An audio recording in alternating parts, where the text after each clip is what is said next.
इस न्यूज के प्रायोजक हैं Balaji academy, PSC coaching centre, पड़ाव चौक, मुंगेली।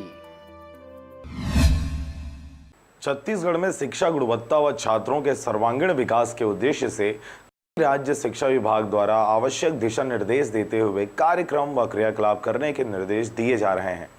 इसी के साथ ही राज्य शिक्षा विभाग द्वारा वर्तमान शिक्षण सत्र के कुछ महीने पश्चात त्रैमासिक परीक्षा का आयोजन करने के निर्देश जारी कर दिया गया है।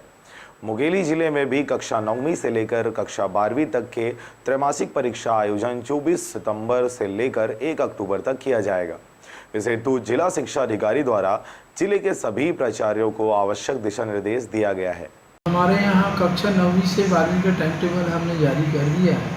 24 सितंबर से 1 अक्टूबर तक त्रैमासिक परीक्षा आयोजित है और उसके लिए हमारे यहाँ एकीकृत प्रश्न पत्र प्रणाली से सारे स्कूलों में परीक्षा लिया जाएगा, जिसका प्रश्न पत्र का वितरण 22 सितंबर को रखा है। प्राइमरी स्कूलों में त्रैमासिक परीक्षा लेने का नहीं है, उनका फॉर्मेटिव परीक्षा होना है। उसके लिए हमने बीओएस को निर्देश कर दिया है कि शासन के निर्देशानुसार प्राथमिक 1 से लेकर के 8वीं तक का वो फॉर्मेटिव परीक्षा पूरा करना प्रथम कार्य।